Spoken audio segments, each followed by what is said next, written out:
લક્ષ્ય ન્યૂઝ, એક નજર, એક લક્ષ્ય. કલોલની સબાસપુરા ગ્રામ પંચાયત સમરસ તમામ ઉમેદવારો બિનહરીફ જાહેર.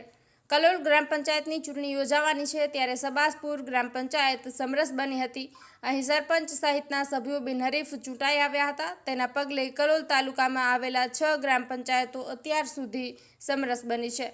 કલોલ તાલુકામાં આવેલા ગામોની ચૂંટણીની જાહેરાત કરવામાં આવી છે ત્યારે પંથકના 6 જેટલા ગામો ચૂંટણી વગર સમરસ જાહેર થયા છે. અહીં સરપંચ સહિતના સભ્યો બિનહરીફ ચૂંટાઈ આવ્યા છે, જેમાં સબાસપુરનો પણ સમાવેશ કરવામાં આવ્યો છે.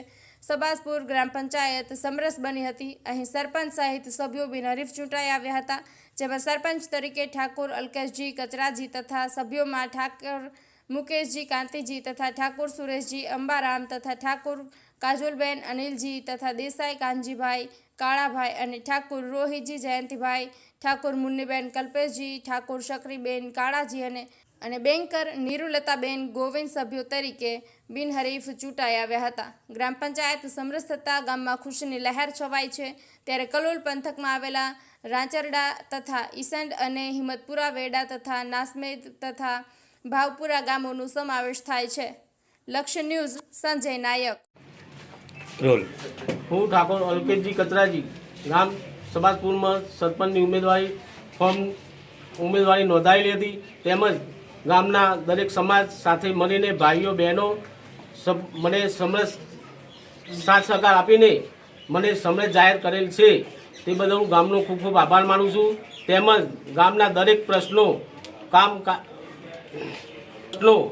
ગામના સહજનો સાથે રાખીને હું ગામનો સહયોગ સાથે હું ગામના કામો પૂરા કરીશ એવી ખાતરી આપું છું. હું ઠાકોર ઈશ્વરજી આતાજી સબાસપુર ગામનો વતની છું.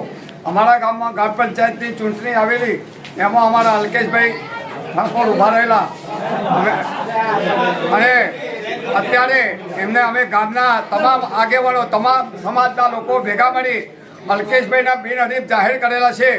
અને અમને ખાતરી છે કે અલ્કેશભાઈ ઠાકોર ગામના અધૂરા કાર્યો પૂરા કરશે અને અત્યાર સુધી છેલ્લા 5 વર્ષથી એ ગામના દરેક કાર્યમાં ઊભા રહી પોતાના ખર્ચે પાણી, રોડ, રસ્તા દરેક વિકાસના કાર્યોમાં સાથ સહકાર આપેલો છે. અસ્તુ.